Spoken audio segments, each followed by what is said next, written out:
Bonjour à tous, c'est Christine, je suis ravie de vous retrouver aujourd'hui pour une petite vidéo où je vais aborder le sujet de comment ne pas se perdre dans le couple. Alors je fais cette vidéo parce que j'ai parfois rencontré des gens qui viennent de se séparer et qui sont complètement paumés. Ils ne savent plus qui ils sont, ils ne savent plus ce qu'ils aiment, il semblerait qu'ils se soient perdus dans leur relation. Et puis il y a aussi des gens qui sont en couple et qui sont de plus en plus éteints, de plus en plus amers, tristes, et ils ne se sont pas rendus compte finalement que presque à leur insu, ils se sont perdus dans le couple. Donc voilà, c'était important pour moi d'aborder ce sujet. Alors, on va parler ici de relations où il y a quand même un enjeu, pas de relations superficielles. Je vous parle de relations où le cœur est impliqué. Par exemple, vous tombez amoureux. Alors au début, c'est normal, il y a la fusion pendant un temps, mais c'est très important que vous appreniez aussi à un moment donné à, je sais pas comment on dit, à défusionner. Si vous êtes tout le temps en fusion dans votre couple avec l'autre, si vous ne faites rien sans lui ou sans elle, méfiez-vous, c'est peut-être que vous êtes en train de vous perdre dans le couple. Alors, qu'est-ce que ça signifie vraiment pour moi, se perdre dans le couple? C'est quand finalement, au-delà des concessions nécessaires, on est dans une espèce de sacrifice. Et surtout, on n'est plus aligné sur soi. On n'est plus sur son énergie. L'énergie est totalement sur l'autre. On fait de l'autre le centre de notre monde. Et finalement, on va se suradapter à l'autre, à ce qu'il est, à ce qu'il nous présente de lui-même. Et on va vraiment se perdre dans ça. Alors ça peut être dans le service, ça peut être dans le sauvetage. Par exemple, vous avez quelqu'un qui va jamais bien. Et vous êtes tout le temps en train de le porter énergétiquement. Vous le portez. Si vous devez ensemble aller quelque part, vous êtes en train déjà d'anticiper pour qu'il se sente bien là-bas, etc., etc.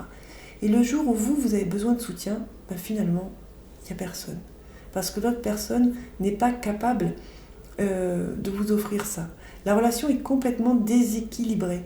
Vous vous êtes perdu dans ce rôle d'infirmier, d'infirmière, dans ce rôle de sauveteur, à votre insu, parce que vous avez porté l'autre systématiquement. C'est une façon de se perdre dans le couple.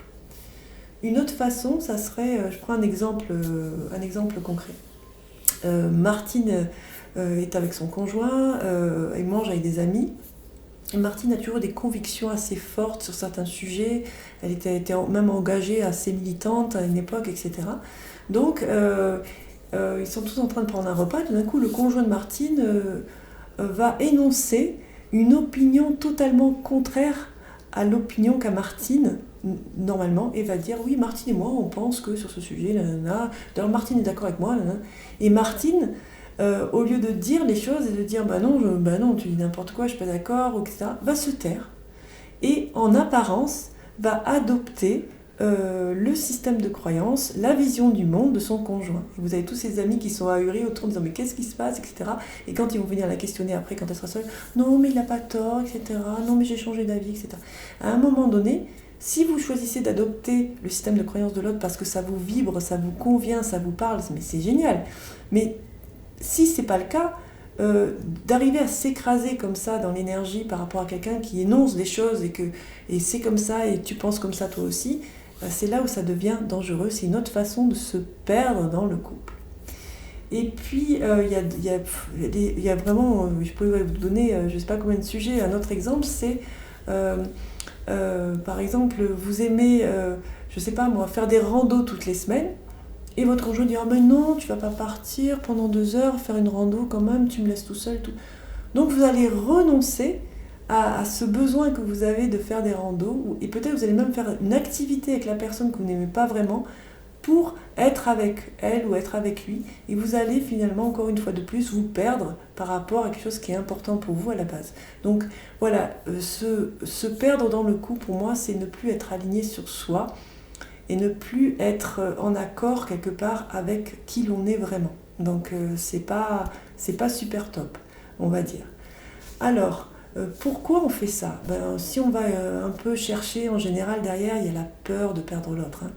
Avec derrière la peur de me retrouver seule, de ne pas retrouver quelqu'un s'il me quitte, si je la quitte, la peur de le faire souffrir, la peur de ne pas mériter mieux, etc. Il y a plein de choses. Mais quand même, en général, c'est la peur, même dans la peur du conflit, j'ai cette peur de perdre l'autre qui fait que je vais me suradapter à l'autre de manière quasi systématique et m'oublier et oublier ce qui est important pour moi. Alors, comment on peut faire finalement pour sortir de ça? Alors, il y a quelque chose qui est très important à comprendre, et à force de le comprendre et de le pratiquer, ça devient vrai pour nous au niveau du ressenti. C'est de comprendre que l'autre n'est pas là pour me rendre heureux, et l'inverse c'est vrai. Alors je répète cette phrase parce qu'en général, quand on parle de couple, le mental il bug, il dit mais c'est quoi ça? L'autre n'est pas là pour me rendre heureux, et l'inverse c'est vrai. C'est-à-dire qu'à un moment donné, vous êtes en capacité d'aller répondre à vos propres besoins. Vous devez surtout en prendre la responsabilité. Si vous connaissez vos besoins, vous n'allez laisser personne venir les challenger, par exemple. Je reprends l'exemple de la rando. Vous n'allez pas dire « Ah ben oui, peut-être il vaut mieux que je reste avec lui. » « Mais merde, j'ai envie de faire une rando, quoi. C'est bon, débrouille-toi, etc. » Vous allez la faire, votre rando. Parce que c'est important pour votre équilibre, par exemple, votre équilibre physique, votre équilibre psychique. Donc, quand vous connaissez vos besoins et vous savez y répondre, il y a quelque chose de l'ordre de l'estime de soi qui fait qu'on ne laisse pas l'autre venir faire en sorte qu'on se sacrifie pour lui quelque part. Qu'on fasse des concessions, oui, mais le sacrifice, c'est non. Donc ça, c'est très important de comprendre ça. Et puis, il y a quelque chose aussi qui est important, c'est que l'autre n'est pas détenteur de cet amour que vous lui portez. Alors, qu'est-ce que ça veut dire? Comment vous expliquer ça? En fait, quand vous rencontrez quelqu'un, l'autre est un miroir qui arrive comme ça, et il vous donne un espace pour exprimer cet amour que vous êtes, cette capacité d'amour que vous avez. Mais si l'autre s'en va, un autre miroir peut potentiellement arriver et vous permettre à nouveau d'exprimer cette capacité d'amour. Si vous ne faites pas de l'autre le détenteur de cet amour que vous lui portez, dans le sens de cette capacité de vibrer si haut, vous avez moins peur de le perdre. Ça remet les choses en équilibre en fait. L'autre est important, l'autre, je lui accorde beaucoup d'importance, mais je ne vais pas faire de lui le centre de mon monde.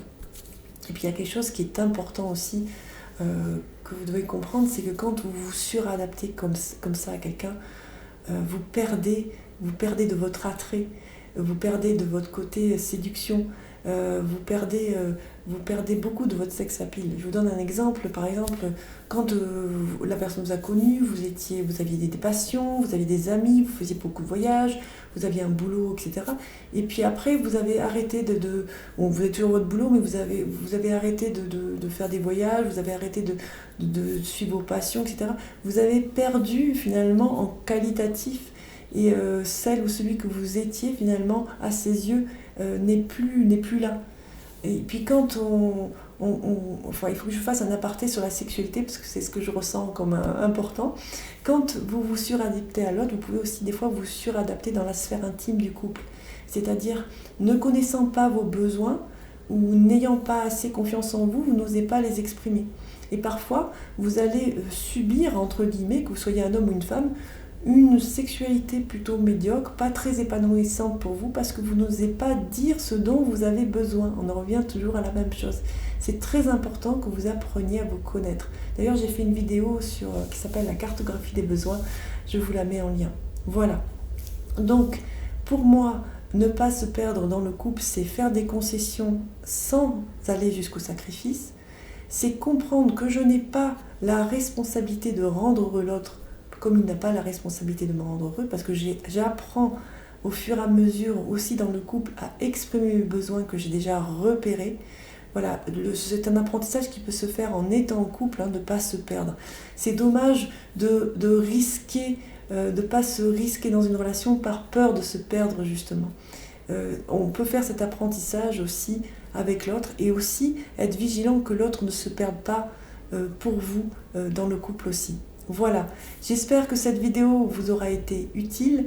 N'hésitez pas à la liker, à la partager, à vous abonner à ma chaîne. N'hésitez pas à me mettre des commentaires ou des questions sous la vidéo. J'y répondrai avec grand plaisir. Sur ce, je vous souhaite une belle journée, une belle soirée et je vous dis à très vite.